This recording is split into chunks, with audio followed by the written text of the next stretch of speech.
Good morning, students. I am Anurag Maur from Anu educational video channel. पिछले video में हम लोगों ने इंट्रोडक्टरी इट के थर्ड टाइप तक पढ़ा है। इस वीडियो में हम लोग फोर्थ टाइप के बारे में पढ़ेंगे। फोर्थ टाइप में दर, कीमत, मात्रा और दूरी बताने वाले वाक्यों के बारे में हम लोग पढ़ेंगे। पहला एग्जाम्पल है, यह 10 रुपया किलो है। इसको भी हम लोग इट से बनाते हैं। It is 10 rupees a kilo. यह 15 किलोमीटर है। इसको भी हम लोग इट से बनाएंगे, क्योंकि है इसलिए इट इज़ 15 किलोमीटर्स। इसकी कीमत 100 रुपया है। इट से ही बनेगा। It castes 100 rupees. यह 2 क्विंटल है। ये भी इट से ही बनेगा।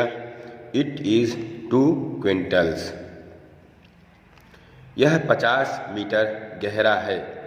It is 50 metres deep.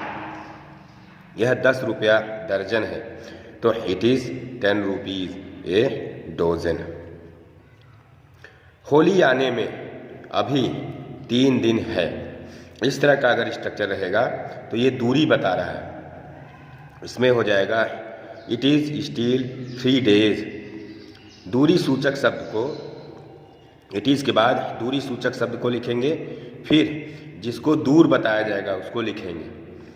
तो होली को दूर बताया जा रहा है, होली इसके बाद टू के बाद लिखा जाएगा, और ईज के बाद दूरी सूचक शब्द मतलब 3 दिन। तो it is still 3 days to Holi. 8वां है, स्टेशन अभी यहाँ से 5 किलोमीटर है। तो इट इज़ स्टिल, अभी का स्टिल हो जाएगा, और दूरी बताने वाला दूरी सूचक शब्द जो है 5 किलोमीटर है। इसको पहले लिखेंगे।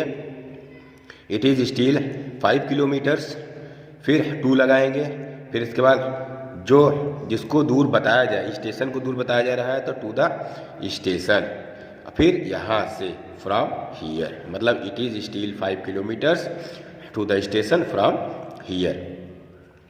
दिवाली आने में अभी 5 दिन है। तो 5 दिन है, सबसे पहले इसका बनेगा इट इज़ 5 डेज, फिर 2 लगाएंगे, फिर ये दूरी सूचक शब्द है और जिसको दूर बताया जा रहा है, दिवाली को दूर बताया जा रहा है, 2 के बाद लिखा जाएगा। तो it is 5 days to Diwali. Next है, इट इज़ प्लस दूरी सूचक शब्द प्लस 2 प्लस जिसको दूर बताया जाए। इस तरह से इसका स्ट्रक्चर बनता है। होली 6 दिन दूर है, तो इट इज़ 6 डेज, यानी दूरी सूचक शब्द है 6 डेज, और 2 होली, जिसको दूर बताया जा रहा है होली को, तो 2 होली हो जाएगा। दिल्ली 9 मील दूर है, तो इट इज़ 9 माइल्स, चूँकि दूरी सूचक शब्द है 9 मील, तो इसको पहले लिखेंगे, फिर 2 लगाएंगे। दिल्ली को दूर बताया जा रहा है, तो दिल्ली इसके बाद है, तो it is 9 miles to Delhi. 5वां टाइप है, वाक्य के किसी एक भाग पर विशेष जोर देना। कुछ वाक्यों में ही तो के प्रयोग द्वारा सब्जेक्ट, ऑब्जेक्ट या एडवर्ब आदि पर जोर दिया गया होता है। जैसे यहाँ देखेंगे हम लोग, पहला एग्जाम्पल, मैं ही तो इसे बना रहा हूँ। तो मैं ही तो, मैं पे जोर दिया गया है, मैं ही तो इसको इट से बनाएंगे। It is I. इज लेंगे, चूँकि यहाँ प्रेजेंट में है ये, इसलिए इज यहाँ पे ले लेंगे इसके साथ। इट इज़ आई। फिर हु लगाएंगे। जब सब्जेक्ट पे जोर दिया जाएगा तो यहाँ हु लगा देंगे, और हु के बाद जो वर्ब लिखा जाएगा वो इस हु के पहले आने वाले सब्जेक्ट के अनुसार लिखा जाएगा, यानी आई है तो एम लिखा जाएगा। तो it is I who am making it, subject पर जोर दिया गया है यहाँ। दूसरा है, उसने मोहन को ही बुलाया है। तो उसने यहाँ सब्जेक्ट तो है ही है, मोहन जो है यहाँ ऑब्जेक्ट है, तो ऑब्जेक्ट पे जोर दिया गया है। उसने मोहन को ही बुलाया है, तो मोहन इट से बनेगा पहले कि इट इज़ मोहन।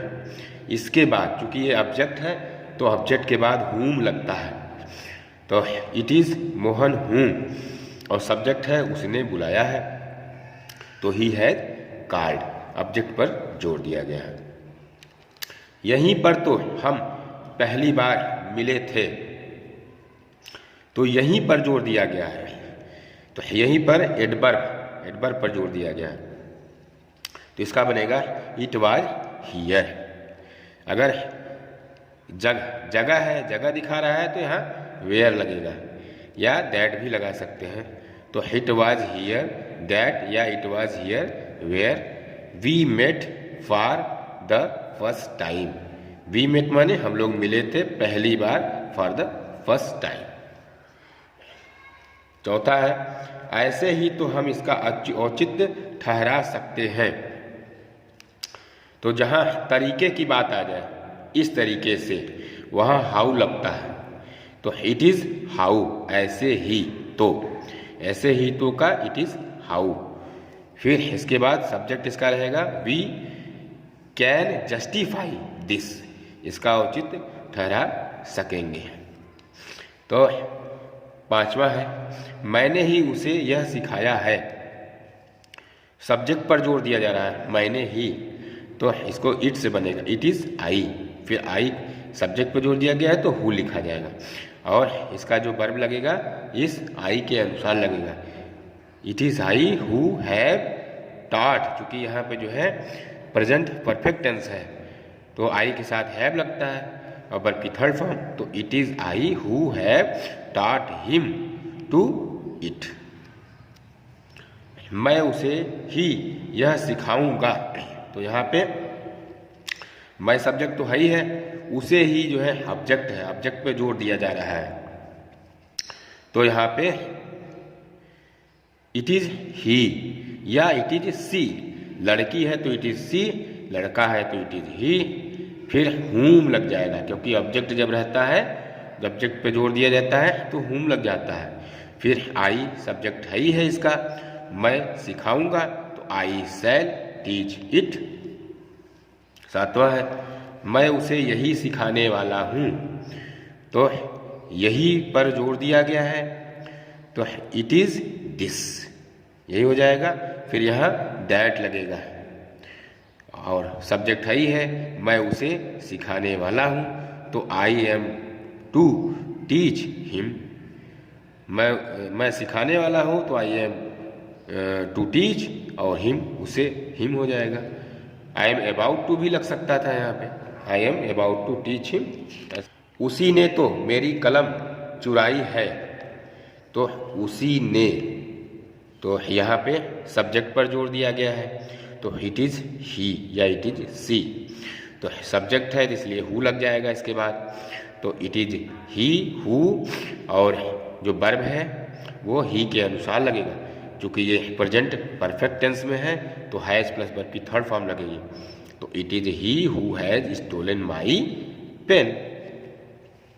मुझे ही तो उसने बुलाया था, तो यहाँ सब्जेक्ट दिया ही है तो मुझे ही, यानी उसने मुझे ही तो बुलाया था, तो ऑब्जेक्ट पर जोर जा रहा है, तो इट वाज आई, चूँकि था लिखा है लास्ट में इसलिए वाज यहाँ लिखा जाएगा, इट वाज आई। फिर चूँकि ये ऑब्जेक्ट है तो इसलिए whom लगेगा, तो it was I whom he had called. शाम को ही यह दुर्घटना हुई थी, तो थी लगा हुआ इसलिए वाज लगेगा, और शाम को ही पर जोर दिया गया है, समय पर जोर दिया गया है, तो यहाँ पे जो है इट वाज इवनिंग, तो वेन लग जाएगा, क्योंकि समय है तो समय के लिए यहाँ वेन लग जाता है, तो इट वाज इवनिंग वेन यह दुर्घटना, दिस एक्सीडेंट टुक प्लेस। तो यहाँ पे पास्ट इंडेफिनिट टेंस का प्रयोग हुआ है, तो ये वर्ब की सेकंड फॉर्म लगेगी। टेक टुक, टेकन होता है तो टुक प्लेस। मैं ही तो हूँ, यहाँ मैं पे जोर दिया गया है तो इट इज़ आई, सब्जेक्ट पे जोर है। तो रानी ही तो है तो इट इज़ रानी। मैंने ही तो पत्र लिखा है, तो इट इज़ आई सब्जेक्ट है, सब्जेक्ट पे जोर दिया गया है तो हु लगेगा। It is I who have written a letter. उसने ही तो कलम चुराई है, तो सब्जेक्ट पे जोर दिया गया है, तो इट इज सी या it is he. Who has stolen, इसके सब्जेक्ट के अनुसार वर्ब आएगा, जो कि प्रेजेंट परफेक्ट टेंस में है तो हैज प्लस वर्ब की थर्ड फॉर्म लगेगी, तो इट इज सी या it is he who has stolen a pen. इन लड़कों ने ही तो मैच जीता है, तो सब्जेक्ट पर जोर दिया गया है, तो it is these boys who have. In boys के अनुसार ये हैव प्लस वर्ब की थर्ड फॉर्म आएगी, तो it is these boys who have won the match. तुमने ही तो किताब लिखी है, तो इट इज यू सब्जेक्ट पे जोर गया है, तो हु अब यू के अनुसार हैव लिखा जाएगा। It is you who have written a book. Shri Sinha ने ही तो अंग्रेजी पढ़ाई है, तो इट इज सिन्हा। चूंकि सिन्हा पे सब्जेक्ट पे जोर गया है तो it is Sinha. Who has taught, teach taught taught verb की थर्ड फॉर्म लगेगी, it is Sinha who has taught English. Next है यह मैं ही था जिसने यह कार्य किया, तो मैं ही पे जोर दिया गया है, तो इट वाज आई। जिसने का हु हो जाएगा, आई के हिसाब से ये डिड लगेगा, यहाँ आई सब्जेक्ट है उसके हिसाब से ये वर्ब लगेगा, तो I who did this work, चूंकि ये जो है पास्ट इंडेफिनिट में है। वही मेरी मदद करता है, तो यहाँ पर it is he who helps me, चूंकि ये सब्जेक्ट पर जोर दिया गया है। मेरे भाई ने ही मुझे धोखा दिया, तो इट वॉज माई ब्रदर। चूंकि सब्जेक्ट पर जोर दिया गया है, मेरे भाई ने ही मुझे धोखा दिया है, तो ये हो जाएगा it was my brother. Who deceived me, आगे उसी लड़के ने मुझसे झगड़ा किया, तो यहाँ जो है इट वॉज दैट बॉय, चूँकि पास्ट में है इसलिए पास्ट इंडेफिनिट में है इसलिए यहाँ पास्ट लगेगा। इट वॉज दैट बॉय, उसी लड़के ने। फिर यहाँ हु लगेगा, चूँकि सब्जेक्ट पे जोर दिया जा रहा है। क्वेरल्ड विद मी, मुझसे, मेरे साथ जो है झगड़ा किया। मुझे तुम्ही से मदद की उम्मीद है, इट इज़ यू, चूँकि है लगा है इसलिए यू इज लगेगा, इट इज़ यू। फ्रॉम हुम, चूँकि ऑब्जेक्ट है इसलिए फ्रॉम हुम लग जाएगा यहाँ। I accept help. कौन था जिसने दरवाज़ा खोला, तो यहाँ पे हु वाज इट, चूँकि कौन था है तो हु वाज इट हो जाएगा, और जिसने का दैट हो जाएगा। ओपेंड द डोर, चूँकि ये पास्ट इंडेफिनिट में है। नेक्स्ट है यही लड़का था जिसने शोर मचाया, इट वाज दिस चाइल्ड। ये सब्जेक्ट पे जोर दिया गया है, it was this child who made a noise. शोर मचाना का मेक अ नॉइज होता है, लेकिन यहाँ पास्ट इंडेफिनिट लगेगा तो मेड हो जाएगा सेकंड फॉर्म इसकी, मेड ए नॉइज। मैं ही बीमार हूँ, तो इट इज़ आई, चूँकि प्रेजेंट में है से इट इज़ आई हो जाएगा। हु सब्जेक्ट पर जोर दिया गया, हु एम इल। क्या आप ही हैं, तो इज इट यू। राम ने ही इसे किया है, तो राम ने ही पे जोर दिया गया है सब्जेक्ट पे, तो इट वाज राम, क्योंकि यहाँ पास्ट इंडेफिनिट में है। Who did it, Ram subject है, इसके अनुसार जो है ये वर्ब यहाँ लिखा जाएगा, क्योंकि ये पास्ट इंडेफिनिट में है तो डिड लगेगा। It was Ram who did it. तो बच्चों आज यहीं तक। अगर आपको मेरा ये वीडियो पसंद आता है तो इसे लाइक करें, सब्सक्राइब करें तथा घंटी का बटन दबाएं, जिससे कोई वीडियो अपलोड करें तो उसका नोटिफिकेशन आप तक पहुंच जाए। धन्यवाद।